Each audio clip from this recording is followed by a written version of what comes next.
This is Pet Life Radio. Let's talk pets.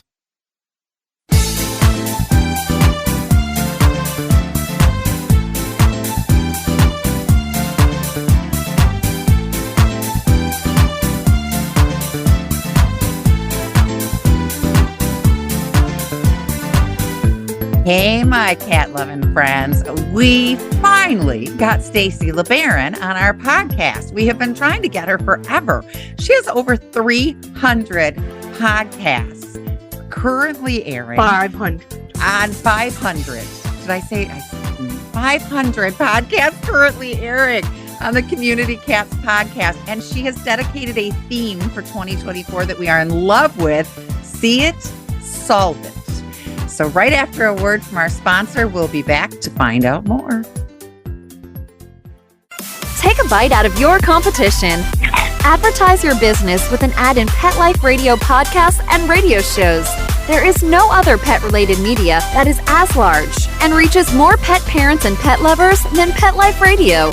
With over 7 million monthly listeners, Pet Life Radio podcasts are available on all major podcast platforms. And our live radio stream goes out to over 250 million subscribers on iHeartRadio, Odyssey, TuneIn, and other streaming apps. For more information on how you can advertise on the #1 pet podcast and radio network, visit PetLifeRadio.com/advertise today. Let's Talk Pets on PetLifeRadio.com.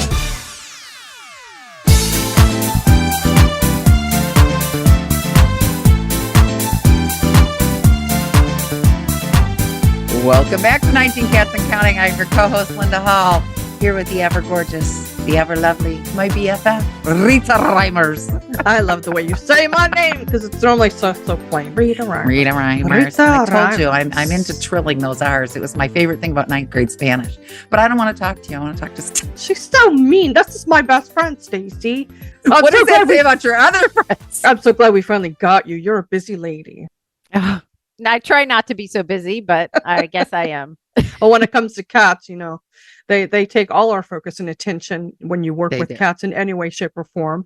But tell us what it is, you guys, what is in your heart and what is your mission with the Community Cats podcast? Yeah, so I am the host of the Community Cats podcast, and the podcast is the place where you get to turn your passion for cats into action.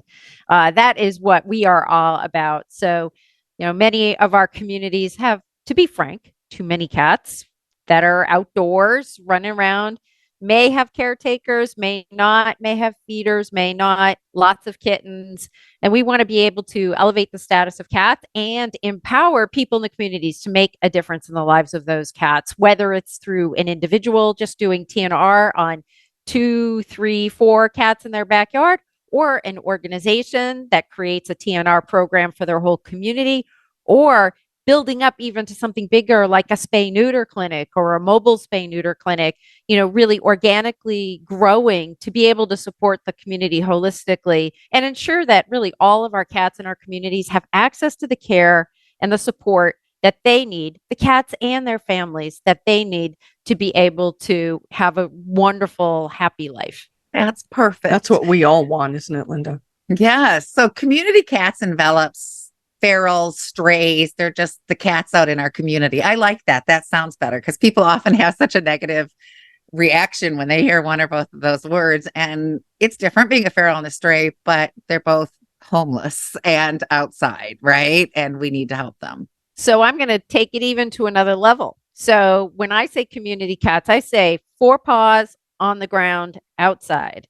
So it can be an owned cat that's indoor, outdoor. It plays a role in that community cat ecosystem that is outside. So when I say community cats, I mean any cat that is outside.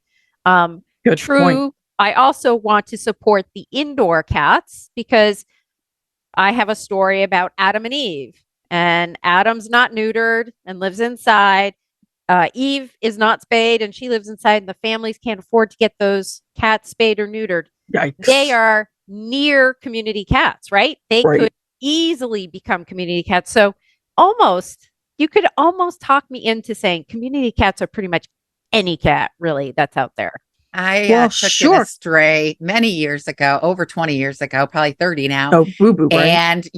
And he was on the schedule to get neutered because I was going to take him to the shelter, right? And that didn't happen. So finally we get him on the schedule to be neutered. And the night before, he broke out my screen. He smelled him some female. He took out his little finger switchblade and went. That's what I said. That's what my husband said. He went, no, out. And we found him the next morning beat up to death by a raccoon. We managed to get him healed. But yeah, it was just, we were so close. And it scares me to death to wonder if he impregnated a cat out there and how many little boo-boos were running around from that. Not just that, but he could have come home with any kind of diseases. Also. Oh, for sure. For sure. Yes. I mean, I've got a cat that was trapped with a feral colony that was obviously had been in someone's home at one point. And yeah, he wasn't neutered and he was very friendly. And yeah, he ended up with FIV. Yeah. Well, and I mean, a lot of cats, I mean, outdoor cats, male cats outside have a higher prevalence towards getting FIV, but it really honestly it's pretty small percentage. And then feline leukemia, it's even smaller. It's like 2 to 3% for feline leukemia. For males, it's 5 to 7% for FIV. Females, it's a much lower number for FIV. So, I mean, when you're talking about disease and community cats, really overpopulation is the disease that's most impactful. The other diseases are going to really be practically eliminated once you get your, what we call our feral cat colonies or community cat colonies, or just our free roaming cats, get them all spayed or neutered, reduce or eliminate kittens, create a kitten free zone, take care of those adult cats. The colony's going to, attrition down in numbers, and, it will fade away. And then you're not going to have those cats, and it's all a beautiful thing.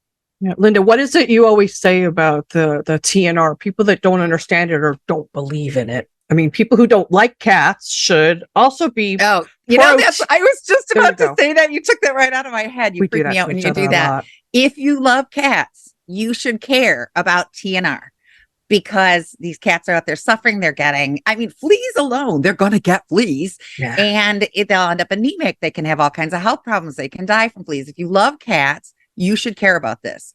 If you hate cats, you should care about this. You don't like all those strays and ferals and community cats in your yard and walking on your brand new car? TNR is your friend, my friend. Wherever you stand on cats, this should be of interest to you.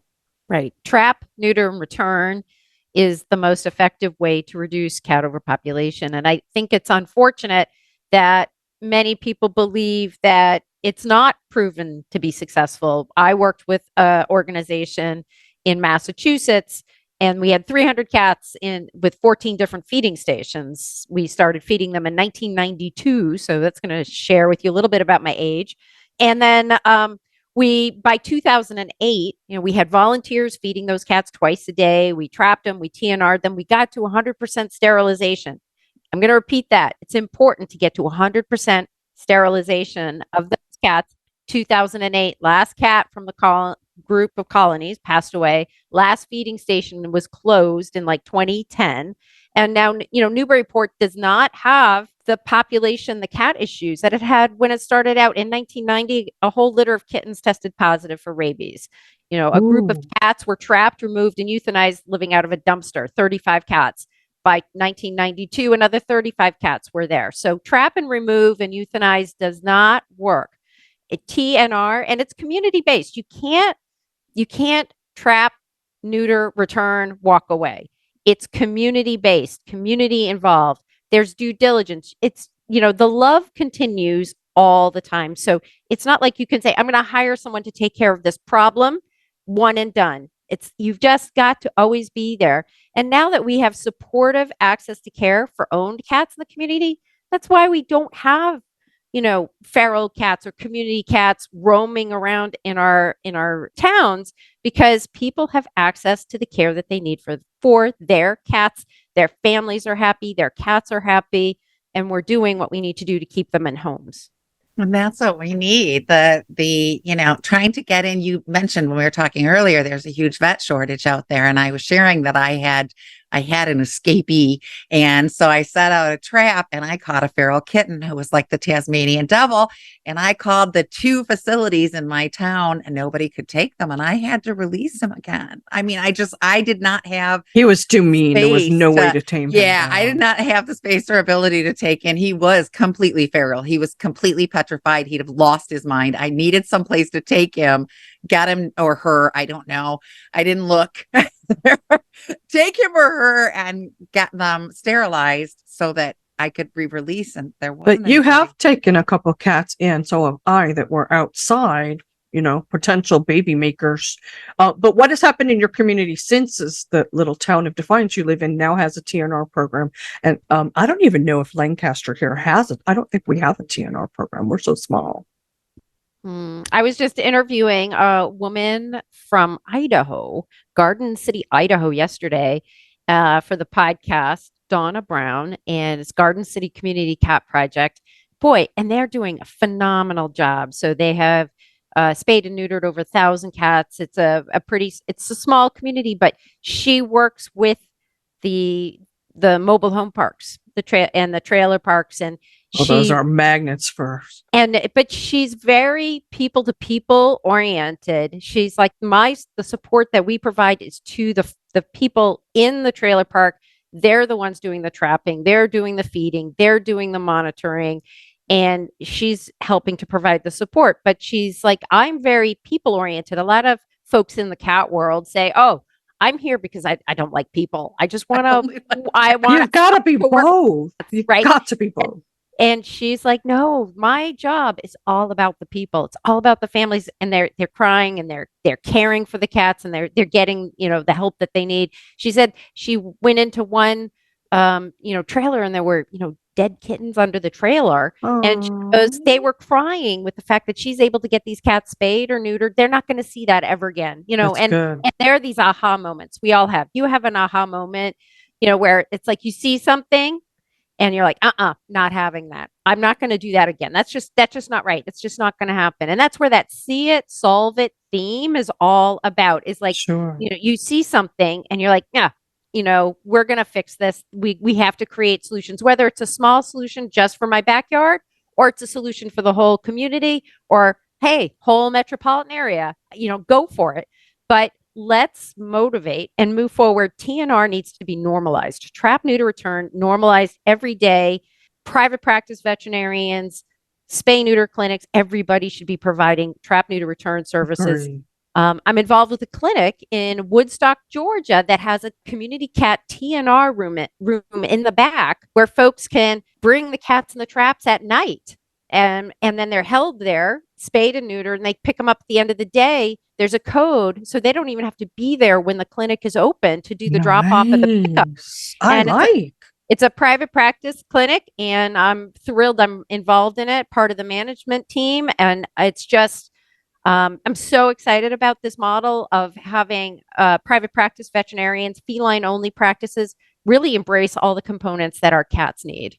100%. Oh my gosh. Both Linda and I have cats that came from trailer parks. And like you were saying, after you TNR, you can't just walk away, but especially in a trailer park, because that's a prime dumping ground. People will go and dump their cats. My son-in-law lived in one for less. Son-in-law and daughter lived in one for less than a year and took in 10 cats, plus the ones they were feeding on their porch.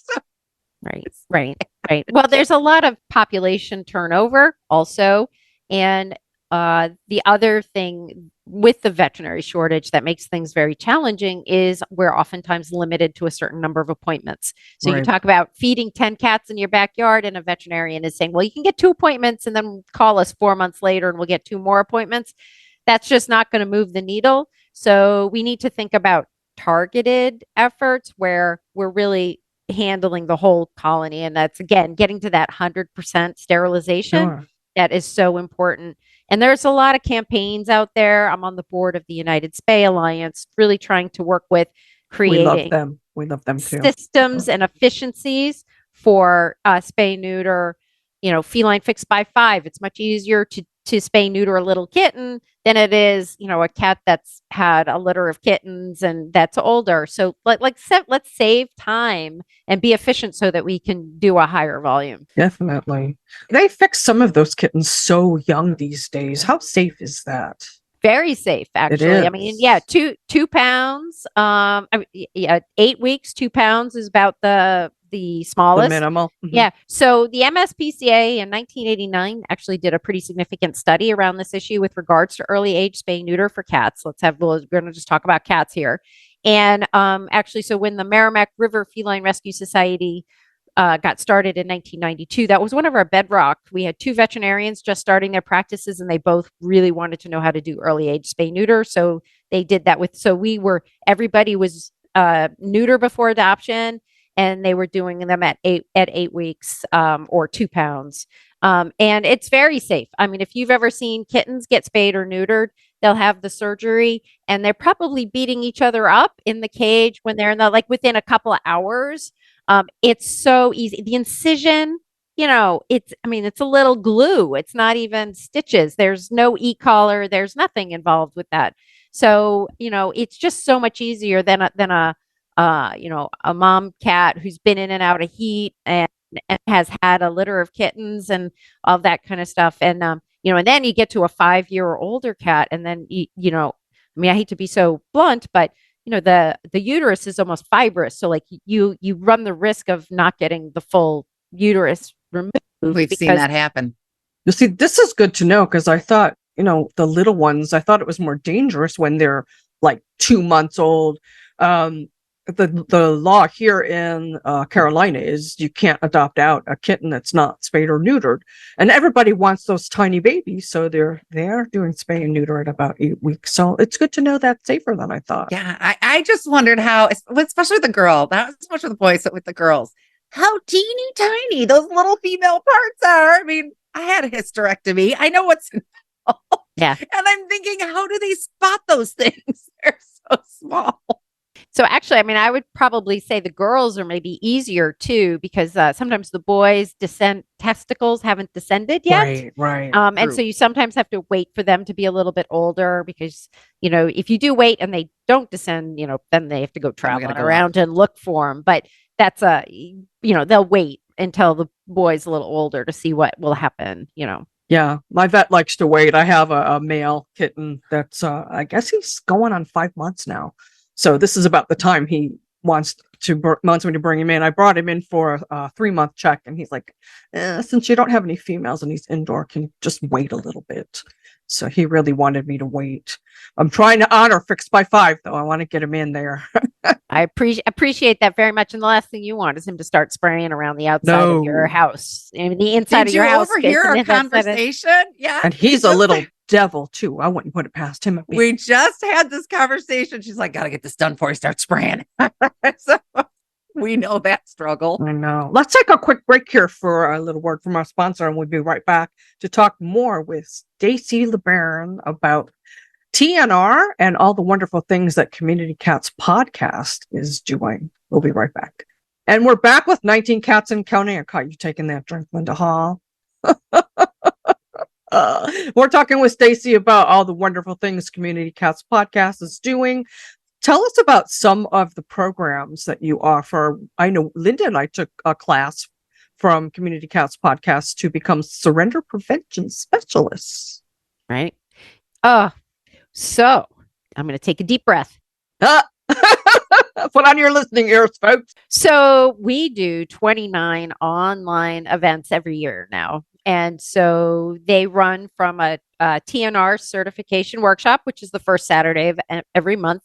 We have the Surrender Prevention Certification Workshop, which you took, which has Dr. Rachel Geller, and that happens 3 times a year. We have a new session called Return to Home Certification. I want to know about this one. And that is going to be about how when you take in a stray, you're able to identify whether or not that cat has a home. So many return to owner statistics for cats from shelters is really pretty low, 3%, 5%, maybe 7%.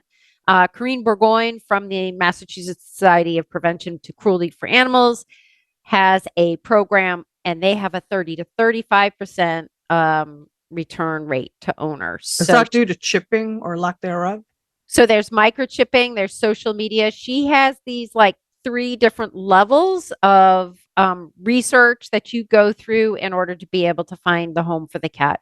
And another component too in there, we talk about like if you think you found a cat in the Community Cats podcast, we have a template for a paper collar. Most organizations in Massachusetts will say, put a paper collar on the cat, put your name on it, your number on it, does somebody own me?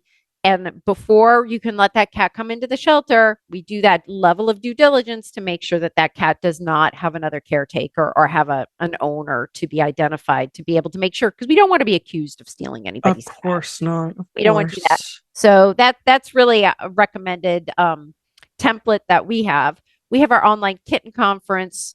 We have our online cat conference. We have Feline Leukemia Day. July has been declared Feline Leukemia Month. Oh, that's good to know. Online Behavior Day is going to be in April next year. That's good to know too, since we're cat behaviorists. Write that down, Linda. April 20th is going to be Online Behavior Day. And then we have your United Spay Alliance Conference. And boy, I know I'm forgetting something, but we always have like pop-up webinars and stuff. I did a webinar on strategies to reduce your cat overpopulation.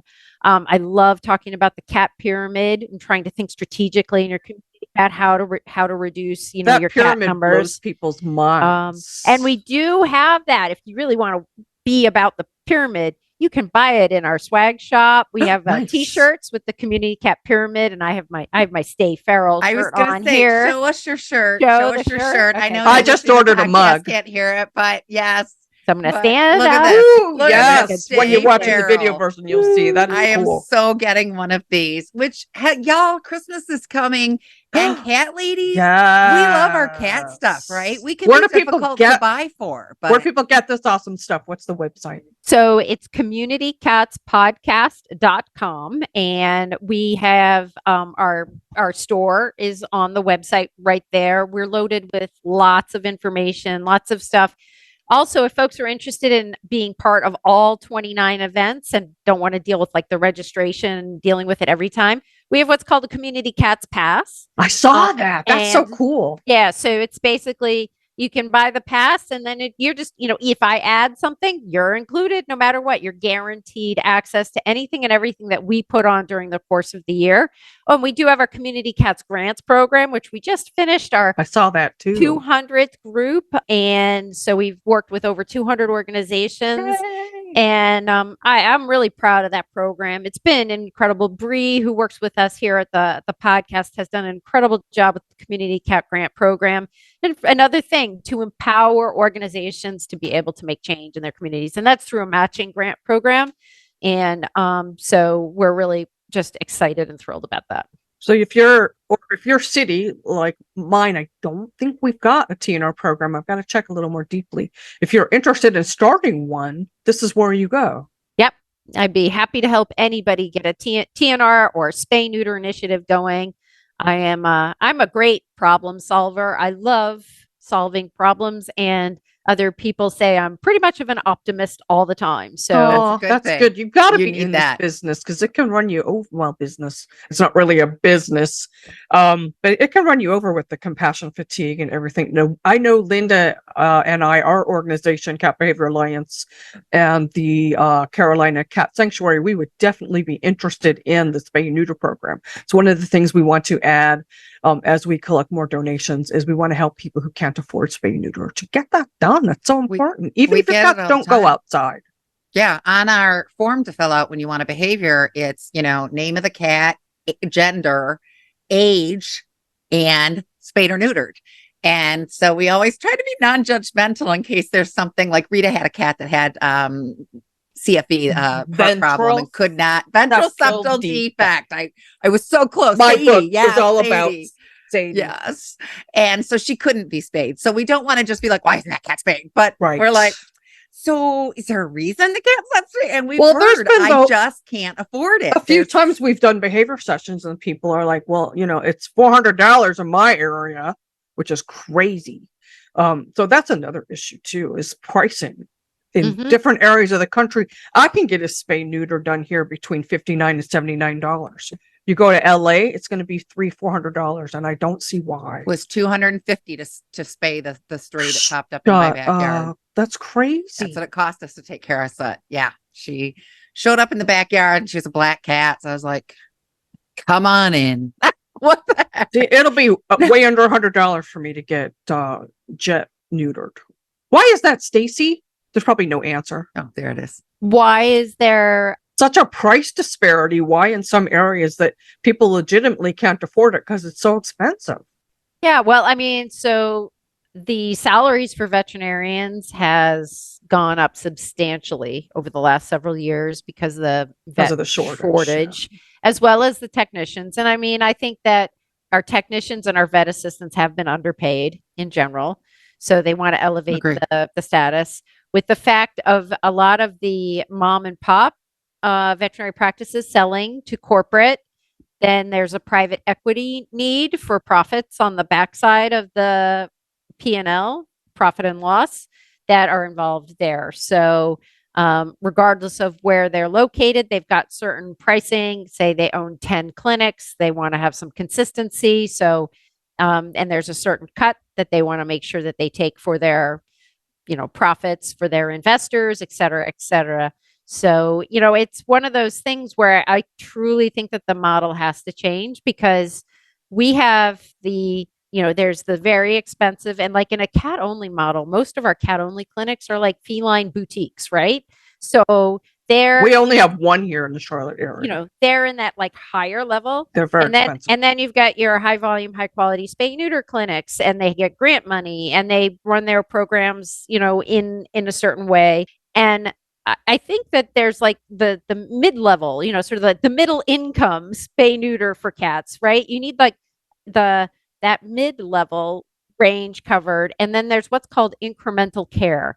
So there's conversations. So you come in with your cat and you have a conversation with your vet technician and the vet, and they say, what works for your family price wise, what works for the cat. It's not all going to be the gold standard, but it's not just this package.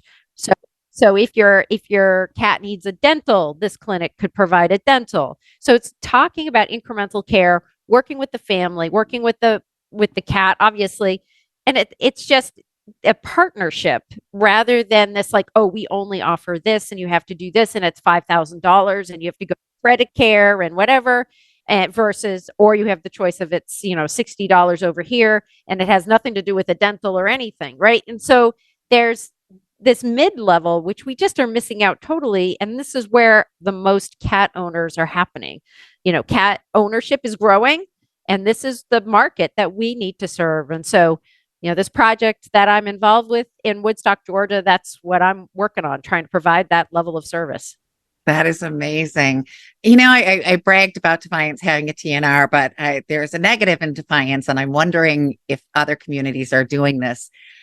It's now illegal to feed strays and ferals in your yard in Defiance, Ohio. I know it was in Beverly Hills too. When I lived in LA, there was this old lady that was feeding them and she got arrested. Well, and there have been quite a few stories about the feeding bans, and there's a lot of information out there that really shows that, feeding bans aren't very helpful to the cause at all and supportive. There's got to be a reason why. Many times those are initiated because there is somebody that hasn't been listening to requests and they've been, scatter feeding, what I call scatter feeding. They throw food like on the sidewalk or something like that. And there are certain there's feeding etiquette for our community cats out there. And we do have a webinar called Colony Caretaking Tips and Tricks that we do in partnership with Neighborhood Cats, which will basically show you how to manage and maintain feeding outdoor cats in a way that I want to take that. Not going to cause a stir. Well, so we have a playlist on YouTube called Everything TNR playlist on our YouTube channel, Community Cats Podcast YouTube channel. Just search for it and subscribe. But one of our playlists is is everything TNR, and the colony caretaking tips and tricks is there. And I believe we're going to do a new live session on November 11th. So, that may come out around this time. So, yeah.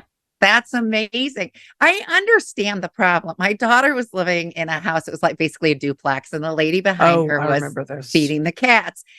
And she had turned her kids' swing set because they were grown now. She'd put tarps over it to give it shelter because we're in Ohio. It's a little chilly here, like it is in Massachusetts. And she was feeding them. She was definitely below poverty level. So she couldn't afford to take the cats and get them TNR. And it did. It created a huge colony. Babies and babies. There's a park across the street. Bad things were happening. You saw cats in various states of health problems. No. La. They were out in the streets. It was bad. I get it. I get that her feeding created this, but I also can't let cats starve. So if anybody from the council's listening, I have fed the ferals in my backyard, and I will continue to do so. You also took two of them in. Though. Yes, I did. Yep. I do what I can, but I'm at my limit at 11. And so I'm a rule breaker. Well, one of the things that we really try to focus on when I'm talking with folks is, I will say, really the objective is to fix before you feed. And also, if you do have support for pet food in your community, go take advantage of that resource for your cats. And then the money you would have put into buying the food, put it in a coffee jar, save it up for the medical care for the cats, because the resources, I find pet food resources are a little bit more liberal than the resources are for medical care for spay neuter. So, be proactive, try and utilize, they're like, oh, well, I can buy food. I'm okay. I can do that. Well, use the resources and the access to that free food, save the money for your medical fund, and keep that there for your cats. That is brilliant. I'm so glad I asked. Idea. That is brilliant. I just texted Linda. You got to do a PSA about that. Yes, I will. I definitely will. That is brilliant. Big credit to Stacy for giving us that. Yes, our shelters are full, and the cats that keep visiting my backyard at night are definitely spayed and neutered. They're all ear tipped, but yeah, they're hungry. Can't help myself. I can't watch an animal starve. It is physically impossible. I know go to jail. I know this isn't food related, but Linda planted some catnip in her backyard a few years ago. And she said to her husband, there's been a lot more cats in the backyard this year. There's a lot more strays out there. What did he say, Linda? He said, okay, you planted the weed farm and our surprise Cheech and Chong showed up. What's wrong with you? But I can't do it inside because they eat it. So I had to do it outside. And then, yes, everybody's sitting on the backyard like, where are all these cats coming from? I know we're coming to the end of our show, and I know we could just keep talking forever and ever. But Stacy, is there anything you haven't said or any last words of wisdom you want to make sure that everybody gets the benefit of? I certainly want to thank everyone who's out there helping cats and loving cats. And if you're listening to the show, I know that is the case for you. So thank you to your listeners for tuning in, listening. And, if there's ever anything, communitycatspodcast.com is the place to be. If you shoot us an email, I get all the emails. We're very responsive. Happy to answer any questions. There's really no excuses. It's see it, solve it. We can make it happen. We can make TNR normal. The everyday action that we're going to do, TNR, will make it happen. Just join the cause, do your part. And again, thank you both so much for having me on the show. Thank you so much for coming. Your schedule. So listen to the podcast, check out the website. There's blogs, check out YouTube. There's something out there that I'll bet if you're looking for, I'll bet you'll find it. Yeah. And don't forget to subscribe to their podcast, Community Cats Podcasts, which is awesome. And check out their programs too. Learn more about TNR and the other things that are available on Stacy's website. Follow them on YouTube like we do. There's lots of information out there. Get more involved. I love the see it and solve it motto, because a lot of people, they don't know what to do when they see something, so they don't do anything. Contact communitycats.com and you'll find your solutions. Thank you so much, Stacy, for having made the time to be on our show. We'd love to have you back anytime. And of course, Linda Huff, my BFF ride or die forever. You got it. Forever. My work wife. And I have to thank Mark Winter for giving us this awesome spot on Pet Life Radio and making us sound so good. And just remember, everyone, every day is Catter Day. We'll see you next time. Let's Talk Pets, every week on demand, only on PetLifeRadio.com.